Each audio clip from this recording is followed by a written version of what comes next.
दर्द में चिल्ला रहे व्यक्ति का नाम बृज किशोर बताया जा रहा है। बृज किशोर का आरोप है कि उसने सीएम पोर्टल पर एसआई की शिकायत की तो उसे पुलिस थाने में पीटा गया और उसके प्राइवेट पार्ट पर मारा गया। आरोप यह भी है कि काफी देर तक अस्पताल की जमीन पर पड़ा रहा लेकिन उसे सही इलाज नहीं मिला।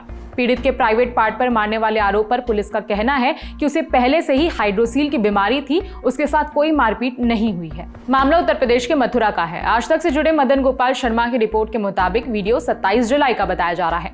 बृज किशोर का आरोप है कि उसका कुछ दिनों पहले से अपने रिश्तेदारों के साथ जमीन विवाद चल रहा था। कहा कि रिश्तेदारों ने उसके और उसके पिता के खिलाफ गोवर्धन इलाके के अडिंग चौकी पर शिकायत दर्ज कराई थी। बृज किशोर का कहना है कि थाने के एसआई कपिल नागर ने दूसरे पक्ष से पैसे लिए थे और अब उसके ऊपर भी समझौता करने का दबाव बना रहा था।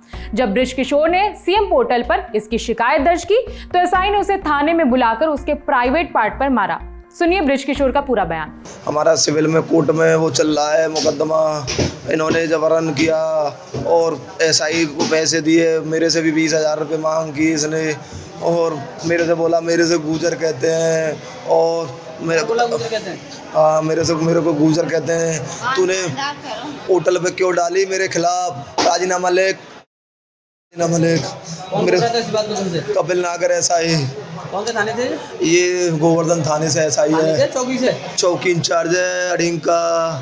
और इसने मेरे यहाँ मेरे लाद दी और मेरे सूजन आ रही है देखो, और मेरे से बोला तुझे मार दूंगा जान से।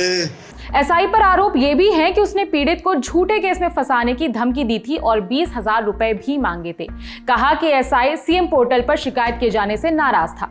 बृज किशोर के पिता प्रहलाद सिंह का बयान भी सामने आया। उनका कहना है कि बेटे को पूछताछ के नाम पर ले गए और फिर बेरहमी से उसको मारा गया। प्रहलाद ने बताया कि बृज किशोर के 2 छोटे बच्चे भी हैं। सुनिए उनका पूरा बयान। बाद में वहाँ पे बुलवाया हमारे को, बच्चा को चौकी में इंचार्ज ने कपिल नागर ने, और उसको बोला कि मैं अब कुछ नहीं कह रहा हूँ, उससे पूछताछ करूँगा, ऐसे क्यों कॉल करता है, क्यों पोर्टल पे डालता है मेरी, ऐसे क्यों वो करता है। उसके बाद में उसकी मम्मी भी थी, मैं भी था, लड़का भी था, उसका बाबा भी था, 3-4 आदमी थे हम गाड़ी। वहाँ के बाद में अंदर लेके हम सब बाहर निकाल दिए। बाहर निकालने के बाद में उसकी मारपीट शुरू कर दी। जब एकदम किच्चा मन भी थी, जब हम खटखट करके नहीं खुलवाया करा तो जब निकाला फिर भी कह रहा अभी क्या, अभी तो इसको मार के छोड़ूंगा, अभी कुछ नहीं, अभी तो कसर रह गई इसमें। मामले पर पुलिस का पक्ष भी सामने आया है। मथुरा पुलिस ने एक्स पर एक पोस्ट शेयर किया। बताया कि बृज किशोर ने पुलिस को फोन पर झूठी शिकायत दी थी कि उसके इलाके में फायरिंग हो रही है और कुछ लोगों को गोलियां भी लग गई हैं। लेकिन जब पुलिस वहां पहुंची तो शिकायत झूठी निकली, इसीलिए पुलिस ने उसे थाने पर बुलाया था। एक्स पर लिखा गया, बृज किशोर ने 26 जुलाई को झूठी शिकायत दी थी। शिकायत के बाद उसने अपना फोन स्विच ऑफ कर लिया था।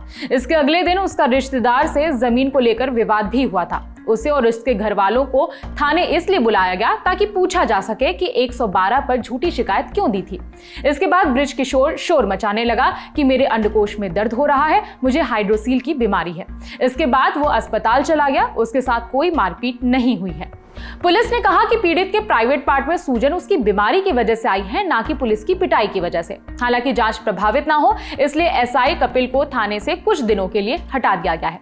सुनिए एसएसपी श्लोक कुमार का पूरा बयान।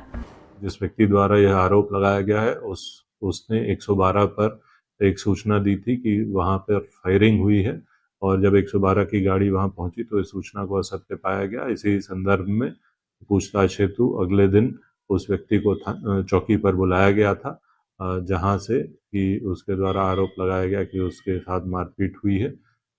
चौकी इंचार्ज का यह कहना है कि किसी भी प्रकार की मारपीट नहीं हुई और वह व्यक्ति पूर्व से एक बीमारी से पीड़ित था। इस संबंध में गहनता से जांच करने के लिए एसपी आरए को नामित किया गया है और जांच किसी भी प्रकार से प्रभावित ना हो इसलिए उस चौकी इंचार्ज को अन्यत्र स्थानांतरित कर दिया गया है।